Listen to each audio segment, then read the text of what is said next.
नमस्कार. नवरात्रीसाठी आपण खुसखुशीत अशा कडाकण्या करतोय. सुंदर अशा कडाकण्या करतोय आपण आता इथे. तर मी इथे 4 वाट्या घेतलेला आहे मैदा. ह्या मैद्याच्या छान दिसतात म्हणून मैद्याच्या, गव्हाच्या केल्या तरी पण चालतात. 1 वाटी भरून ह्याच्यामध्ये बारीक रवा घातलेला आहे मी. थोडंसं मिक्स करायचं. आता आपण ह्याच्यामध्ये चवीपुरतं मीठ घालायचं आहे आणि पुन्हा एकदा चांगलं मिक्स करायचं आहे. घरी गेलेलं तूप आहे हे, तर ह्याचे 3 चमचे घ्यायचं. थोडंसं घट्ट असतं खाली तूप, ते घ्यायचं तूप. आणि हे 3 चमचे मी घेतलेलं आहे तूप आता इथे.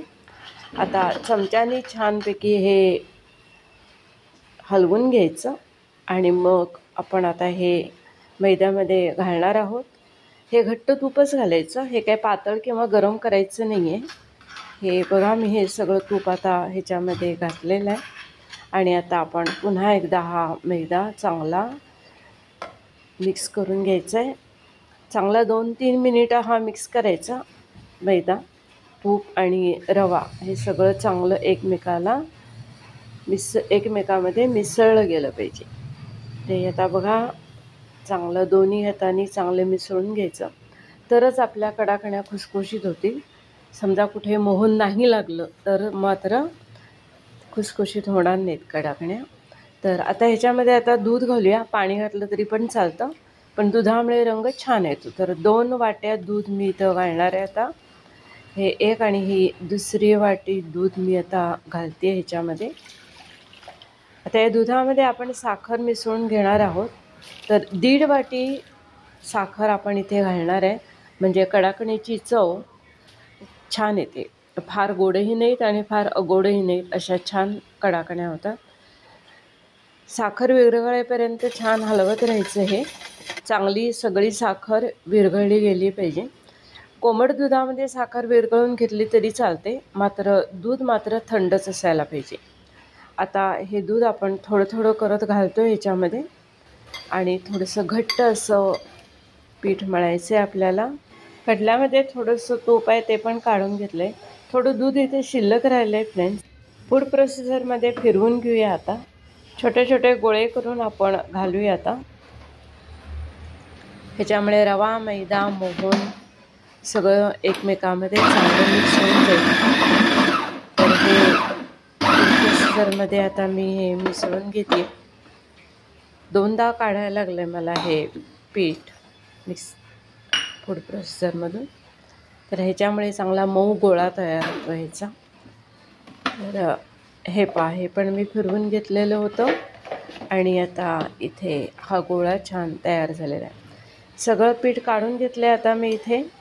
आणि आपण आता हे 15-20 मिनिटं रेस्ट करायला ठेवायचं. 15-20 मिनिटं झालेली आहेत आणि आता ह्याचे गोळे करून घ्यायचे. एकंदर 36 गोळे झाले ह्याचे. हे बघा, या साईजचे गोळे करायचे आपण.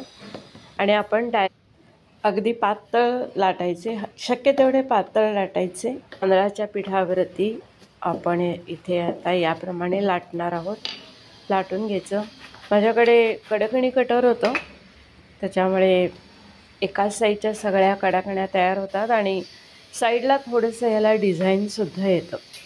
तर याप्रमाणे मी हे करून घेतलेलं आहे.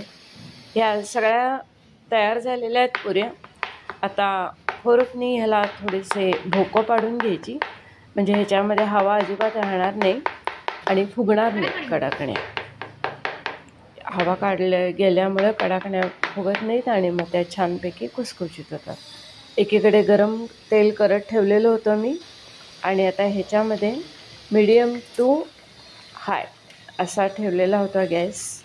आणि त्याच्यावरती ह्या कडाकण्या फारही ब्राऊन करायच्या नाहीत. या थोड्याशा पांढरट तपकिरी रंगावरती झाल्या की लगेच काढायच्या. या हलक्या असतात, त्याच्यामुळे थोड्याशा काळजीपूर्वकच तळाव्या लागतात. फार तळूनही त्या चांगल्या लागत नाही. थोडंसं बघूया कडाकणी कशी झाली आहे. तर मी आता थोडंसं ही दाखवते आहे तुकडे करून. तर हे तुकडे केले त्याचे आणि आता हातावरती केल्यानंतर छानपैकी ह्याचा चुरा होतो आहे, म्हणजे छान खुसखुशीत झालेले आहे. धन्यवाद फ्रेंड्स. माझ्या या काही मागे केलेल्या होत्या रेसिपीज, ब्रेडची एक रेसिपी आणि ही मोमोजची रेसिपी नक्की ट्राय करा, दोन्ही खूप मस्त.